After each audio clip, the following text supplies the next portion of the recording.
Ada ruang koreksi nggak, Bung Fahri? Kan yang diinginkan adalah ruang koreksi kan, Iya. perbaikan. Ya, salah satu pertanyaan besar yang Mbak Rosi sampaikan adalah berani tidak melakukan perbaikan di kabinet yang 110 itu menjadi lebih sederhana, dikonsiskan menjadi tepat sasaran. Saya kira ya kalau selama Anda rasional ya, Bung Ferry dan kawan-kawan, Anda pasti akan didengar oleh Pak Prabowo. Orang itu mendengar orang yang rasional. Mungkin dia terpancing kalau ada orang yang sinis, ada orang yang berlebihan lah kira-kira gitu ya. Tapi kalau orang rasional, punya data, punya argumen, dia senang banget itu. Dan menurut saya itulah optimisme kita karena presiden kita itu logis gitu. Dia mengerti bahwa kita boleh berbeda pendapat dengan orang, tapi kalau orang itu logis, dia punya data, dia punya argumen, mungkin saja dia punya kebenaran yang harus kita dengar.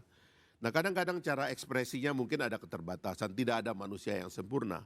Tapi untuk kita ketahui bahwa gerakan mahasiswa sendiri kan selalu diuji oleh realitas. Kita dulu juga, Mbak Rosi, kalau kita lagi demo-demo di awal itu, kalau masyarakatnya itu memang merasa tidak ada yang berat, mereka tidak ditindas, mereka dikasih makan, dibikinkan koperasi.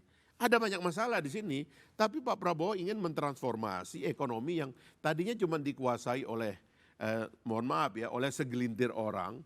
Oleh Pak Prabowo sekarang ini ekonomi itu mau diserahkan kepada masyarakat bawah. Bikinlah koperasi, bikinlah kampung nelayan. Poin itu Bang, poin itu berulang-ulang bagi saya. Soal sosialisme, ekonomi gaya baru dan segala macam. Yang ada bagi saya adalah fasisme.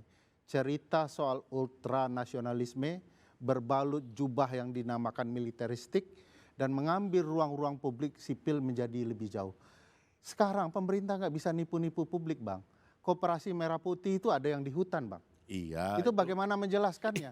Bu, Anda baru lihat Ya, itu kepala BGN-nya ditangkap masuk bui. Ya tidak ada hubungan dengan Koperasi Merah Putih. Siapapun, ini militeristik yang ada. Pak Prabowo nggak akan melindungi siapapun. Bagi Bung saya, Ferry. Abang Anda perlu keliru menjawab. kalau mengatakan seolah-olah. Abang perlu menjawab dulu. Bagaimana gagasan Abang soal militeristik yang multifungsi, soal polisi yang masuk ke ruang-ruang sipil? Bukankah itu sesuatu yang Abang tentang dulu? Oh gini. Ini hari ini kita membangun sesuatu yang tidak profesional. Anda kan ahli tata negara. Ya itu tidak profesional. Bukan begini. Ketatanegaraan bilang tugas militer dan polisi cuma satu Bang. Iya tapi semua ada yaitu metodenya. pertahanan dan itu bukan metode. Seberapa takut Anda memang militeristik itu benar-benar masuk ke ruang-ruang sipil? Apa ini juga di depannya?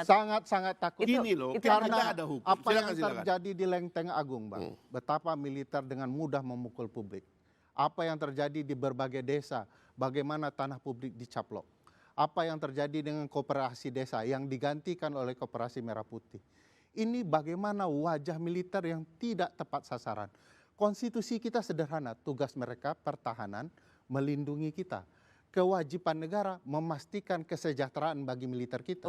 Bukan memberikan pekerjaan di luar tugas konstitusionalnya. Polisi kita juga tidak sejahtera, pastikan dia sejahtera. Bagaimana bisa mereka menangkap para begal, bandar judol, bandar narkoba kalau parlemen dan partai tidak memikirkan nasib mereka. Tapi mereka dipaksa melakukan pekerjaan di luar tugas konstitusionalnya. Dan itu dilakukan oleh presiden dan berbagai menteri-menterinya.